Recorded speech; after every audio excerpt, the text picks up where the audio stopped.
ವೀಕ್ಷಕರೇ, ಇವತ್ತು ನಮ್ಮ ಬಿಗ್ ಬೈಟ್ಸ್‌ನಲ್ಲಿ ವಿಶೇಷ ಅತಿಥಿ ಕೊಲ್ಲಿರ ಬೋಪಣ್ಣವರು. ಆ, ದಾನಿಗಳು, ಜೊತೆಗೆ ಬಿಶೆಟ್ಟಿ ಗ್ರಾಮ ಪಂಚಾಯತ್ ಅಧ್ಯಕ್ಷರಾಗಿ, ಕಾಂಗ್ರೆಸ್ ಪಕ್ಷದ ಹಿರಿಯ ಮುಖಂಡರಾಗಿ ಬಂದಿದ್ದಾರೆ. ಒಂದು ವಿಶೇಷ ಕಾರ್ಯಕ್ರಮದಲ್ಲಿ ಹಲವು ವಿಚಾರಗಳ ಬಗ್ಗೆ ಒಂದಷ್ಟು ಚರ್ಚೆ ಮಾಡೋಣ ಅಂತ ಅವರು ಬಂದಿದ್ದಾರೆ. ಅವರಿಗೆ ಕಾರ್ಯಕ್ರಮಕ್ಕೆ ಸ್ವಾಗತ.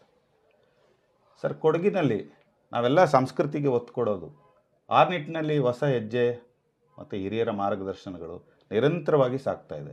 ಸರ್, ಈಗ ಕೊಡಗಿನಲ್ಲಿ ಏನು ಶಾಸಕರ ಪ್ರತಿಕೃತಿಯನ್ನು ಅಣಕು ಶವಯಾತ್ರೆಯನ್ನು ಮಾಡೋ ಮೂಲಕ ಈ ಸಂಸ್ಕೃತಿನ ಹಾಳು ಮಾಡೋಕ್ಕೆ ಹೊರಟಿದ್ದಾರಾ? ಹೇಗೆ, ಏನು ಅನಿಸ್ತದೆ ಅಂತ? ಒಂದು ಕಡೆ ಸರ್ ಸಂಸ್ಕೃತಿನ ಹಾಳು ಮಾಡಲಿಕ್ಕೆ ಹೊರಟಿದ್ದಾರೆ, ಇನ್ನೊಂದು ಕಡೆ ಅವರ ಅಭಿವೃದ್ಧಿ ಕಾರ್ಯವನ್ನು ಇವರಿಗೆ ಸಹಿಸ್ಕೊಳ್ಳಿಕ್ಕೆ ಆಗ್ತಾಯಿಲ್ಲ. ಇವತ್ತು ಏನು ನಮ್ಮ ಕೊಡಗಿನಲ್ಲಿ ಇವರು ಏನು 20-25 ವರ್ಷದಿಂದ ಏನು ಮಾಡಿಲ್ಲ ಅದನ್ನು ಇವತ್ತು ಮಾಡಿ ತೋರಿಸ್ತಾ ಇದ್ದಾರೆ. ಅದನ್ನು ಸಹಿಸ್ಕೊಳ್ಳಿಕ್ಕಾಗದೆ ಇವರು ಮಾಡಿದಂಥ ಒಂದು ಹೀನಾಯ ಕೃತ್ಯ ಇದು. ನಾವು ಹೇಳ್ತಾ ಇದ್ದೀವಿ, ಬರೀ ಕೊಡವರಿಗೆ ಮಾಡಿದ ಅವಮಾನ ಅಲ್ಲ, ಕೊಡಗಿನ ಜನತೆಗೆ ಮಾಡಿದ ಅವಮಾನ ಇದು. ಯಾಕೆ ಅಂತ ಹೇಳಿದ್ರೆ, ಬರೀ ಕೊಡವರು ಮಾತ್ರ ಅಲ್ಲ ಇಲ್ಲಿ ಆ ಸಂಸ್ಕೃತಿ. ನಮ್ಮಲ್ಲಿ ನಮ್ಮ ಮೂಲ ನಿವಾಸಿಗಳು ಸಹ ನಮ್ಮಲ್ಲಿ ಇದೇ ಸಂಸ್ಕೃತಿಯಲ್ಲಿ ನಾವು ಸಾವನ್ನ ದಾಪನ ಮಾಡೋದು, ಇನ್ನೊಂದು ಮಾಡೋದು ನಮ್ಮ ಸಂಸ್ಕೃತಿ. ಅದನ್ನು ರಸ್ತೆಯಲ್ಲಿ ಇಟ್ಟು ಈ ಥರ ಒಬ್ಬ ಒಳ್ಳೆ ಪ್ರತಿನಿಧಿಗೆ ಅವರ ಬಗ್ಗೆ ಬೇಕಾದ್ರೆ ಚರ್ಚೆಗೆ ಬರಲಿ ಇವರು. ಅದು ಬಿಟ್ಟು ಇವರು ಈ ಥರ ಮಾಡಿದ್ದಾರೆ ಅಂತೇಳಿದರೆ ಅವರ ಸಂಸ್ಕೃತಿಯನ್ನು ಅವರೇ ತೋರಿಸಿಕೊಟ್ಟಿದ್ದಾರೆ ಇವತ್ತು ಜನಕ್ಕೆ. ಅದಕ್ಕೆ ಜನ ತಕ್ಕ ಉತ್ತರ ಕೊಟ್ಟಿದ್ದಾರೆ. ಅವರು ಯಾರೇ ಒಬ್ಬರು ಸಹ ಅದರ ಬಗ್ಗೆ ಏನು ಪ್ರತಿಕ್ರಿಯೆ ನೀಡ್ತಾ ಇಲ್ಲ. ನಾನು ಎಲ್ಲರನ್ನೂ ಹೇಳ್ತಾ ಇಲ್ಲ, ಕೆಲವು BJP ಪಕ್ಷದವರು ಸಹ ಒಳ್ಳೆ ಪುರಾಣದವರ ಬಗ್ಗೆ ಒಳ್ಳೆ ಹೇಳಿಕೆ ಕೊಟ್ಟಿದ್ದಾರೆ. ಒಂದು 2 ದಿವಸದಿಂದ ನಾವು ಮಾಧ್ಯಮದಲ್ಲಿರ್ಬೋದು, ವಾಟ್ಸಪ್ಪಲ್ಲಿರ್ಬೋದು, ಸೋಷಿಯಲ್ ಮೀಡಿಯಾದಲ್ಲಿ ಇರ್ಬೋದು, ಒಳ್ಳೆ ಪ್ರತಿಕ್ರಿಯೆ ನೀಡ್ತಾ ಇದ್ದಾರೆ. ಅದೇ ಸಾಕು ಅವರಿಗೆ. ಅವ್ರಿಗೇನು ಒಳ್ಳೇದು ಮಾಡಿದ್ದಾರೆ ಅಂತ ಹೇಳಿದರೆ ಅದಕ್ಕೆ ಸಾಕ್ಷಿ ಅದೇ ಇದೆ ಇವತ್ತು. ಅಲ್ಲ, ಈಗ ಪ್ರತಿಭಟನೆಗೆ ನಾನಾ ಮಾರ್ಗಗಳಿದೆ. ಹೌದು, ಆದರೆ ಈ ರೀತಿ ಒಂದು ಪ್ರಕ್ರಿಯೆಗಳು ಯಾಕೆ? ಪ್ರತಿಭಟನೆ ಮಾಡೋದು ಅವ್ರ ಹಕ್ಕಿದೆ, ಖಂಡಿತವಾಗ್ಲೂ. ನಾವು ಹೇಳ್ತಾ ಇದ್ದೀವಿ, ವಿರೋಧ ಪಕ್ಷ ಅಂತ ಹೇಳಿದ ಮೇಲೆ ಪ್ರತಿಭಟನೆ ಅನಿವಾರ್ಯ ಇರ್ತದೆ.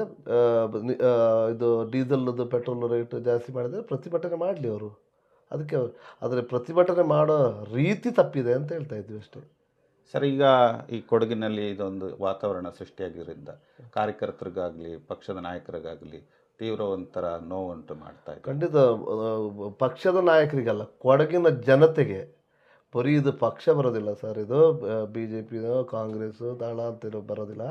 ಇವತ್ತು ಕೊಡಗಿನ ಜನತೆಗೆ ಮಾಡಿದ ಅವಮಾನ ಇದು, ಪಕ್ಷಕ್ಕೆ ಮಾಡಿದ ಅವಮಾನ ಅಲ್ಲ.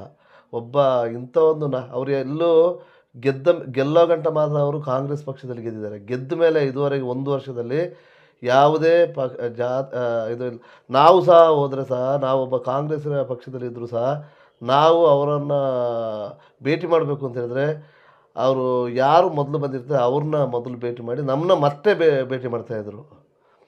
ಅದಕ್ಕೆ ಇವರು BJP ಅವರು ಉತ್ತರ ಕೊಟ್ಟಿದ್ದಾರೋ ಗೊತ್ತಿಲ್ಲ ನನಗೆ. ಅವರು ತಿಳ್ಕೊಳ್ಬೇಕು ಅವರು ಯಾವ ಥರ ನಡ್ಕೊಂಡಿದ್ದಾರೆ, BJP ಅವ್ರ ಜೊತೆ ಯಾವ ಥರ ನಡ್ಕೊಂಡಿದ್ದಾರೆ. ಅವರೊಂದು ಮದುವೆಗೆ ಹೋದರೂ ಸಹ ಸರ್, ಅವರು ಸಾಲಿನಲ್ಲಿ ನಿಂತು ಊಟ ಮಾಡಿ ಬರ್ತಾರೆ. ನೀವು ಹೌದು, ಸರಳ ವ್ಯಕ್ತಿ. ಆ ವ್ಯಕ್ತಿಯ ಬಗ್ಗೆ ಇವತ್ತು ಇಷ್ಟು ಕೀಳುಮಟ್ಟಕ್ಕೆ ಇಳಿದಿದ್ದಾರೆ ಅಂತ ಹೇಳಿದರೆ ಇವರ ಸಂಸ್ಕೃತಿ ಏನು ಸರ್ ಇದು? ಇನ್ನೊಂದು ವಿಚಾರ ಏನು ಗೊತ್ತಾ ಸರ್, ಇವರು ಎಲ್ಲ ನಾವು ಮಾಡಿದ್ದಾರೆ ಅಂತೇಳಿ ಈ ಮಾಡಿದ ಗ್ರೂಪಿನಲ್ಲಿದ್ದಾರಲ್ಲ ಸರ್, ಅವರು 100% ನಾನು ಹೇಳ್ತಾ ಇದ್ದೀನಿ, ಕಾಳುಮೆಣಸು ಹಗರಣದಲ್ಲಿ ಪಾಲ್ದಾರರು ಸರ್ ಅವರು. ಮೊದಲು ಅವರು ಅದರ ಬಗ್ಗೆ ಪ್ರತಿಭಟನೆ ಮಾಡಬೇಕಾಗಿತ್ತು. ಇವತ್ತು ಆ ಕಾಳುಮೆಣಸು 700 ಇದ್ದನ್ನ 300 ಆಗಲಿಕ್ಕೆ ಕಾರಣಕರ್ತರು ಯಾರು? ಇವರು ಸರ್. ಇವತ್ತು ಅದ್ರ ಬಗ್ಗೆ ಮಾತಾಡಲಿಕ್ಕೆ ಯಾರು ಅವರು ನೈತಿಕತೆ ಇಲ್ಲ ಅವರಿಗೆ. ಇವರು ಹೋಗ್ಬಿಟ್ಟು ಡೀಸೆಲ್ ರೇಟ್ ಬಗ್ಗೆ ಕೊಡಗಿನಲ್ಲಿ ಎಷ್ಟು 1 ವರ್ಷದಲ್ಲಿ ಎಷ್ಟು ಅಭಿವೃದ್ಧಿ ಆಗಿದೆ ಅಂತೇಳಿ ಮಾಧ್ಯಮದಲ್ಲಿ ನೋಡಿದ್ದೀರಾ ನೀವು. ಕಾವೇರಿ ಉಗಮ ಸ್ಥಾನದಲ್ಲಿ ನಮ್ಮ ಸ್ಥಾನದಲ್ಲಿ ನಮ್ಮ ಯಾವುದೇ ಇದುವರೆಗೆ ಅವರ ಸ್ವಂತ ಹಣ ಕಡಿಮೆ ಅಂತ ಹೇಳಿದ್ರೆ 200 ದೇವಸ್ಥಾನದ ಮೇಲೆ ಹಣ ಸಹಾಯ ಮಾಡಿದ್ದಾರೆ ಅವರು. ಇವತ್ತು ಸುಮಾರು ದೇವಸ್ಥಾನ ಜೀರ್ಣೋದ್ಧಾರ ಆಗಲಿಕ್ಕೆ ಕಾರಣಕರ್ತರಾಗಿದ್ದಾರೆ. ಎಷ್ಟೋ ಪಾಪದ ಮಕ್ಕಳನ್ನ ಇವತ್ತು ಮೇಲೆತ್ತುವ ಕೆಲಸ ಮಾಡಿದ್ದಾರೆ, ವಿದ್ಯಾವಂತರಾಗಿ ಮಾಡಲಿಕ್ಕೆ ಪಾಪದವರಿಗೆ ಹೌದು ಪ್ರಯತ್ನ ಪಟ್ಟಿದ್ದಾರೆ. ಅಂಥವ್ರ ಬಗ್ಗೆ ಇವರು ಇಷ್ಟು ಕೀಳುಮಟ್ಟಕ್ಕೆ ಇಳಿದಿದ್ದಾರೆ ಅಂತ ಹೇಳಿದರೆ ಎಷ್ಟು ನಾಚಿಕೆಗೇಡಿನ ವಿಚಾರ ಇದು. ಇದು ನಮ್ಮ ಕಾಂಗ್ರೆಸ್ ಪಕ್ಷಕ್ಕೆ ಏನು ನಾಚಿಕೆ ಇಲ್ಲ, ನಿಜವಾಗ್ಲೂ ಹೇಳ್ತಿದ್ವಿ. BJP ಅವರ ಒಳ್ಳೆ BJP ಅವರು ಪಕ್ಷ ಬೇಕು ಸರ್. ನಾವು ಪಕ್ಷದ ಬಗ್ಗೆ ನಾವೇನು ಮಾತಾಡಲಿಕ್ಕೆ ಬರೋದಿಲ್ಲ. ಕಾಂಗ್ರೆಸ್ಸು ಬೇಕು, BJP ಬೇಕು, ದಳ ಬೇಕು. ಆದರೆ ಒಳ್ಳೆ ಬಿ ಜೆ ಪಿಯವರು ಇದ್ದೀರಾ, ನಿಜವಾಗಲೂ ಇವರನ್ನು ಕರೆದು ನೀವು ಅದು ಏನು ಕ್ರಮ ಜರುಗಿಸ್ತೀರಾ ಅದನ್ನು ಮೊದಲು ಮಾಡಿ. ನಿಮಗೆ ಒಳ್ಳೆತನ ಇದ್ದರೆ, ನಿಮ್ಮ ಹಿರಿಯರು ಇದ್ದೀರಲ್ವಾ, ನೀವೆಲ್ಲ ಕರೆದು ನೀವು ಏನು ಮಾಡಿದ್ದೀರಿ ಅಂತೇಳಿ ಅವ್ರನ್ನ ಕೂರಿಸಿ ಇದು ಮಾಡಿ. ಸರ್, ಇಂಥ ಒಂದು ಪ್ರಕ್ರಿಯೆಗೆ ತಾವು ತೀವ್ರ ಖಂಡನೆ ಮಾಡ್ತಾರೆ. ಖಂಡನೀಯ ಸರ್, ಬೇಸರದ ಸಂಗತಿ ಸರ್. ಖಂಡನೀಯಕ್ಕಿಂತ ಇಷ್ಟು ಬೇಸರದ ಸಂಗತಿ ಇನ್ನು ಇದುವರೆಗೆ ಕೊಡಗಲ್ಲಿ ನಡೆದಿಲ್ಲ. ಕಾರಣ ಬೇರೆ ಯಾರು ಮಾಡಿದರೆ ಯಾರು ಇಷ್ಟು ತಲೆಗೆ ಇಂಥ ಒಂದು ಗಣ್ಯ ವ್ಯಕ್ತಿಗೆ ಆ ಥರ ಮಾಡಿದ್ದಾರೆ ಅಂತ ಹೇಳಿದರೆ, ಅವರು ಅವರ ವೃತ್ತಿಯನ್ನು ಬಿಟ್ಟು ಇವತ್ತು ಬಂದು ಜನಸೇವೆ ಮಾಡ್ತಾಯಿದ್ದಾರೆ ಸರ್. ಒಂದು ದಿವಸಕ್ಕೆ 17 ಗಂಟೆ 18 ಗಂಟೆ ಕೆಲಸ ಮಾಡ್ತಾ ಇದ್ದಾರೆ ಅಂತ ಹೇಳಿದರೆ, ಅದು ಈ ಕರ್ನಾಟಕದಲ್ಲಿ ಏಕೈಕ ವ್ಯಕ್ತಿ ಇದ್ದರೆ ಅದು ಎಸ್ ಪೂರ್ಣಣ್ಣವರು. ಸರ್, ಈಗಾಗಲೇ ತಾವು ಹಿರಿಯ ಮುಖಂಡರಾಗಿರೋದ್ರಿಂದ ಪಕ್ಷ ಏನಾದರೂ ಇದನ್ನು ಪ್ರತಿಭಟನೆ ಮೂಲಕ ಅವರಿಗೆ ಏನಾದರೂ? ಸರ್, ನಾವು ಪ್ರತಿಭಟನೆ ಮಾಡೋದು ಬೇಡ ಸರ್. ಇದ್ರ ಬಗ್ಗೆ ನಾವು ಅಷ್ಟು ಕೀಳುಮಟ್ಟಕ್ಕೆ ಇಳಿಯುವಷ್ಟು ಅಂತ ಪುನಃ ನಾವು ಯಾಕೆ ಕೊಚ್ಚೆ ಅಂತ ಹೇಳಿದ ಮೇಲೆ ನಾವು ಯಾಕೆ ಅದಕ್ಕೆ ಕಲ್ಲೆಸ್ತು ನಾವು ಮತ್ತೆ ಮುಖ ಕಾರಿಸ್ಕೊಳ್ಬೇಕು? ಜನಕ್ಕೆ ತಿಳಿದಿದ್ದಾರೆ ಯಾರು ಕೊಚ್ಚೆ, ಯಾರು ಹೂವಿನಂಥ ಮನುಷ್ಯ, ಯಾರು ಕೊಚ್ಚೆ ಅಂತೇಳಿ ಜನರಿಗೆ ತಿಳಿದುಬಿಟ್ಟಿದೆ. ಇವಾಗಲೇ ತಿಳಿದಿದ್ದಾರೆ. ಇದು ಇವರ ವಿನಾಶಕ್ಕೆ ಇವರು ಮಾಡ್ಕೊಂಡಿರೋದು ಅಷ್ಟೇ. ಇದು ಸರ್, ಈಗ ಇಂಥದ್ರ ಬಗ್ಗೆ ಮುಂದೆ ಯಾವತ್ತೂ ಈ ಕೊಡಗಿನೆಲ್ಲ ಆ ಥರ ಪ್ರಕ್ರಿಯೆಗಳಾಗಬಾರ್ದು. ಆಗಬಾರ್ದು ಸರ್. ಯಾವ ಪಕ್ಷ ಇರ್ಬೋದು, ಅಲ್ಲ ನಮ್ಮ ಪಕ್ಷದವರು ಇರ್ಬೋದು, ಅಲ್ಲ ಇನ್ನೊಂದು ಪಕ್ಷ ಇರ್ಬೋದು, ಯಾವ ಪಕ್ಷದವರು ಇರ್ಬೋದು, ಇಂಥ ಕೃತ್ಯಕ್ಕೆ ಯಾರೂ ಕೈ ಹಾಕಬೇಡಿ.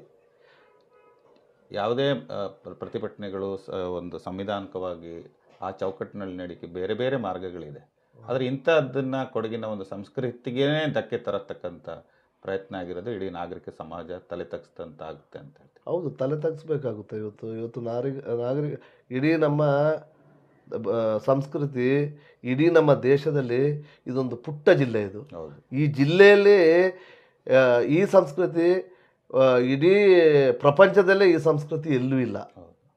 ಆ ಸಂಸ್ಕೃತಿನ ನಮ್ಮ ಕೊಡಗಿನಲ್ಲೇ ಇವರು ನಿಂತ್ಕೊಂಡು ಕೊಡಗಿನ ಒಂದು ಮಧ್ಯಭಾಗದಲ್ಲಿ ನಿಂತ್ಕೊಂಡು ಈ ಥರ ಮಾಡಿದ್ದಾರೆ ಅಂತ ಹೇಳಿದ್ರೆ, ಇವರು ಎಷ್ಟು ಕೀಳುಮಟ್ಟದ ರಾಜಕೀಯ ಮಾಡ್ತಾರೆ ಸರ್ ಇವರು. ಸರ್, ಕೊನೆಯದಾಗಿ ತಾವು ಜನರಿಗೆ ಆಗಲಿ ಕಾರ್ಯಕರ್ತರಿಗಾಗಲಿ ಈ ಬಗ್ಗೆ ಏನು ಹೇಳೋಕ್ಕೆ ಇಷ್ಟಪಡ್ತೀರಿ? ಅವರು ಪೊನ್ನಣ್ಣನವರು ಯಾವ ಜಾತಿಯ ನಾಯಕರಲ್ಲ, ಯಾವ ಪಕ್ಷದ ನಾಯಕರಲ್ಲ. ಅವರು ಕೊಡಗಿನ ಎಲ್ಲ ಜನಾಂಗದ ನಾಯಕರು ಅವರು ಇವತ್ತು ಆಗಿದ್ದಾರೆ. ಅದನ್ನು ಪ್ರತಿಯೊಬ್ಬ ಜನಾಂಗ ಸಹ ಹೇಳ್ತಾ ಇದ್ದಾರೆ. ಇವತ್ತು ಯಾರೋ ಒಬ್ಬರು ಪೋಸ್ಟ್ ಹಾಕಿದ್ದಾರೆ, ನನ್ನ ಹತ್ರ ಇದೆ, ಯಾರು ಅಂತ ಗೊತ್ತಿಲ್ಲ, ನೋಡಿದ್ದೀನಿ.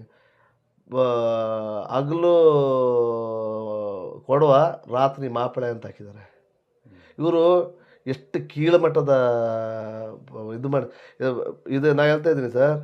ಇವರು ಇರುವಾಗ ಕೊಡಗಿನಲ್ಲಿ ಕೋಮುಗಲಭೆ ಎಷ್ಟು ನಡೀತಾ ಇತ್ತು. ಇವತ್ತು ಇವರಿಗೆ ಕೋಮುಗಲಭೆ ಆಗಬೇಕು ಸರ್. ಇವತ್ತು ಕೋಮುಗಲಭೆ ಎಬ್ಬಿಸಿ ಕೊಡಗಲ್ಲ ಎಲ್ಲ ಹಿಂದೂ ಮುಸ್ಲಿಂ ಅಂತೇಳಿ ಒಂದು ಕತೆ ಕಟ್ಟಬೇಕು. ಆ ರೂಟೇ ಹೋಗಬೇಕು.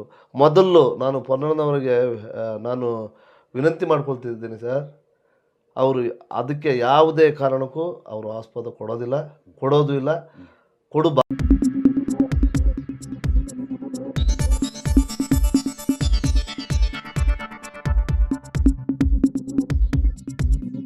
ನಾನು ನಿಮ್ಮ ಜಗದೀಶ್, ಕೊಡಗು ಧ್ವನಿ ಡಿಜಿಟಲ್ ಮೀಡಿಯಾದಿಂದ. ನಮ್ಮ ಚಾನಲನ್ನು ಸಬ್ಸ್ಕ್ರೈಬ್ ಮಾಡಿ, ಲೈಕ್ ಮಾಡಿ, ಶೇರ್ ಮಾಡಿ.